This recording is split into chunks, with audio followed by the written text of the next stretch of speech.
ஆண்டவராய் இயேசு கிறிஸ்துவின் விலையேறப்பெற்ற நாமத்திலே உங்கள் யாவருக்கும் அன்பின் நல்வாழ்த்துக்கள் கூறி இன்றைய தியானத்திற்கு உங்களை தயவோடு அழைக்கிறோம். இன்றைய தியான பகுதி 91ஆம் சங்கீதம் 91 தியான வசனம் 1ஆம் வசனம். சங்கீதம் 91 1ஆம் வசனம். உன்னதமானவரின் மறைவில் இருக்கிறவன் சர்வ வல்லவருடைய நிழலில் தங்குவான். உன்னதமானவரின் மறைவில் இருக்கிறவன் சர்வ வல்லவருடைய நிழலில் தங்குவான். சர்வ வல்லவருடைய நிழலில் யாரால் தங்கியிருக்க முடியும்?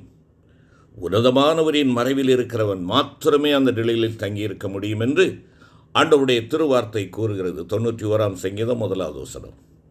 உன்னதமானவரின் மறைவு என்பது ஆங்கிலத்திலே நாம் சொல்ல வேண்டுமென்றால் the secret place of the most high, உன்னதமானவரின் மறைவிடம் என்று மொழிபெயர்க்கப்பட்டுள்ளது. உன்னதமானவரின் மறைவிடம், ஆம், அது ஒரு இரகசியமான மறைவிடமாகும். இந்த மறைவிடத்தில் இருக்கிறவர்கள் மாத்திரமே சர்வ வல்லவருடைய நிழலில் தங்கியிருப்பார்கள். வேறு விதத்திலே சொல்ல வேண்டும் என்றால் அந்த உன்னதமானவருடைய மறைவிடம் என்று சொல்லுகின்ற பொழுது அந்த மறைவிடம் ஆண்டவருடைய இருதயம். அந்த இருதயத்திற்குள் தங்கியிருக்கிறவர்கள் மாத்திரமே. ஆண்டவர் தாவீதை பார்த்து சொல்லுகிறார், என் இருதயத்திற்கு ஏற்ற தாசன் என்று சொல்லுகிறார். பிரியமாய் இருக்கிறேன் என்று ஆண்டவர் சொல்லுகிறார் என்றால் அவருடைய இருதயத்திற்கு ஏற்றவர்களாக நாம் இருக்கிறோம். அப்படி என்றால் இங்கே இந்த மறைவிடத்தில் இருக்கிறவர்கள் மாத்திரம், அதாவது சர்வ வல்லவருடைய நிழலில் தங்கியிருப்பவர்கள். தேவனை நேசிக்கிற ஒரு தேவ பிள்ளைக்கு ஆண்டவர் இந்த உலக வாழ்க்கையை ஒரு வனாந்தர பாதையாகவே நியமித்திருந்தாலும் அந்த பாதை முழுவதிலும் அவன் பாதுகாப்போடு பயணம் செய்யும்படி இந்த மறைவிடத்தை, அவருடைய இருதயத்தை அவர் அவனுக்காக வைத்திருக்கிறார், உனக்காக வைத்திருக்கிறார், எனக்காக வைத்திருக்கிறார்.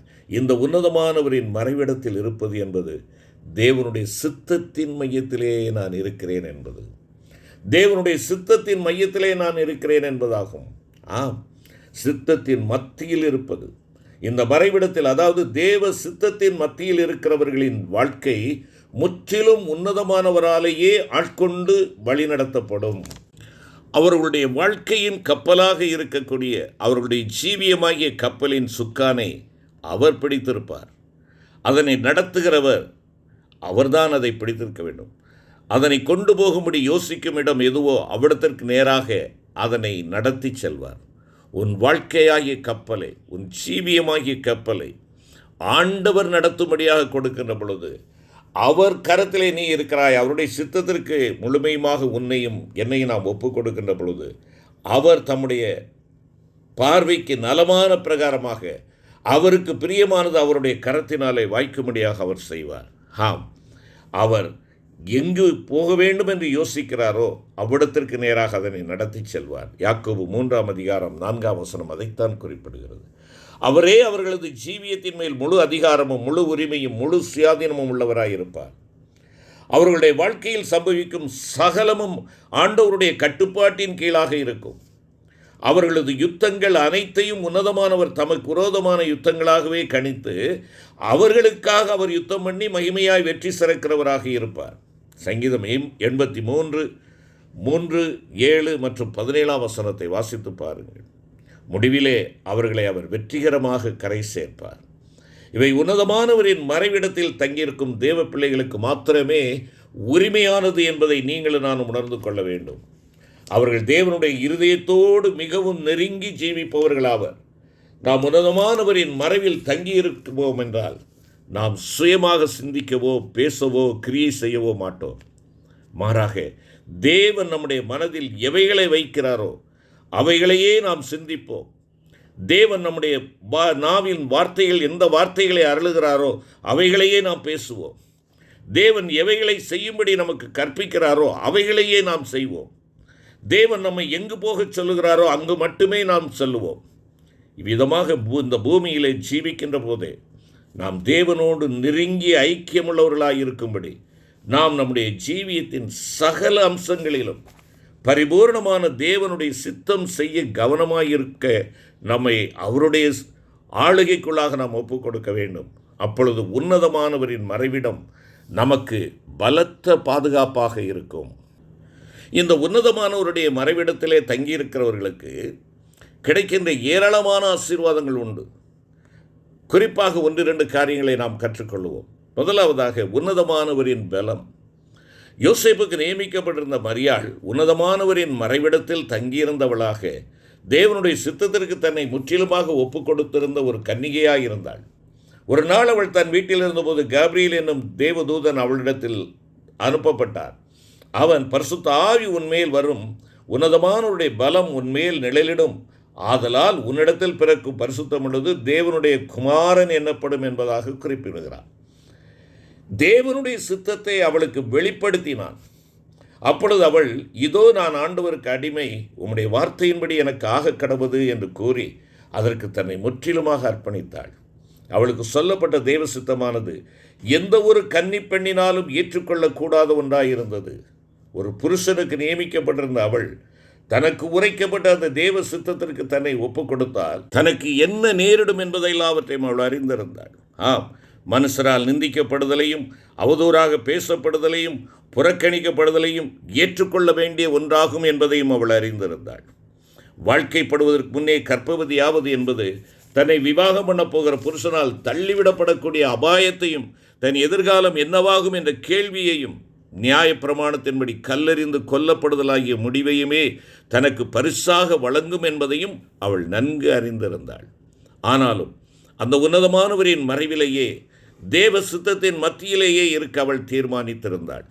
அவளுடைய இந்த ஆச்சரியப்படத்தக்க ஒப்பு கொடுத்தலே பரிசுத்தமுள்ளது அவளுக்குள் உற்பவிக்க வழிவகுத்தது.